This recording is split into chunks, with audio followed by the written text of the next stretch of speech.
नमस्ते फ्रेंड, स्वागत है आप सभी का हमारे YouTube चैनल शुभ संस्कार में। तो दोस्तों, आज हम आप सभी को रक्षाबंधन की पौराणिक कहानी सुनाएंगे। बहुत समय पहले देवराज इंद्र और असुरों में युद्ध होता था और यह युद्ध लगातार चलते चलते 12 वर्ष तक हुआ। फिर अंत में असुरों ने देवराज इंद्र को पराजित करके देवलोक में अपना राज्य बना लिया और इंद्र को वहां से हटा दिया। पराजित होकर देवराज इंद्र देवों के गुरु बृहस्पति के पास पहुँचे और उन्हें सारी बात बताकर उपाय पूछने लगे। तब देवगुरु बृहस्पति ने एक हवन किया और उस हवन से रक्षा सूत्रों की पोटली का निर्माण करा तथा देवराज इंद्र से कहा कि इसे अपनी पत्नी से दाहिने हाथ पर बंधवा कर आप युद्ध करने जाना तो आपकी विजय होगी। देवराज इंद्र ने ऐसा ही किया। वह पोटली लेकर आए और अपनी पत्नी इंद्राणी से दाहिने हाथ पर बंधवा ली और फिर असुरों को युद्ध में पराजित कर दिया।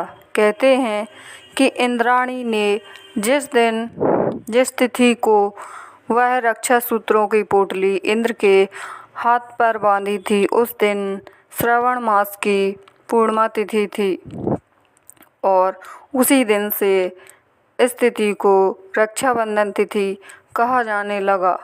रक्षाबंधन की रोचक कथाओं में से एक अन्य कथा और प्रचलित है जो मैं आपको आज सुनाती हूँ।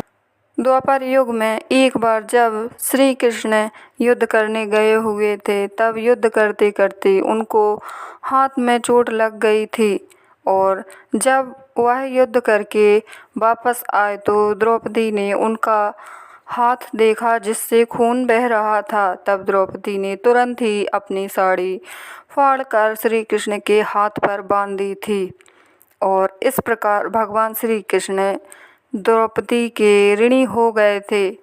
जब द्रौपदी को भरी सभा में दुशासन ने वस्त्रहीन करने का प्रयास किया, तब श्री कृष्ण ने अपने उस ऋण का उपकार चुकाया।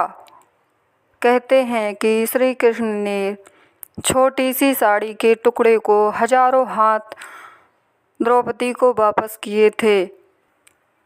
जिस दिन द्रौपदी ने भगवान श्री कृष्ण के हाथ पर साड़ी बांधी थी, उस दिन श्रावण मास की पूर्णिमा तिथि थी और तभी से रक्षा सूत्र बांधने की परंपरा शुरू होने लगी और तभी से रक्षाबंधन का त्यौहार मनाया जाने लगा।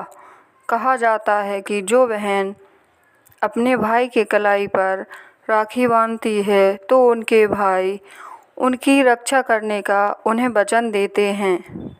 तो दोस्तों, ये थी रक्षाबंधन की पौराणिक कहानी।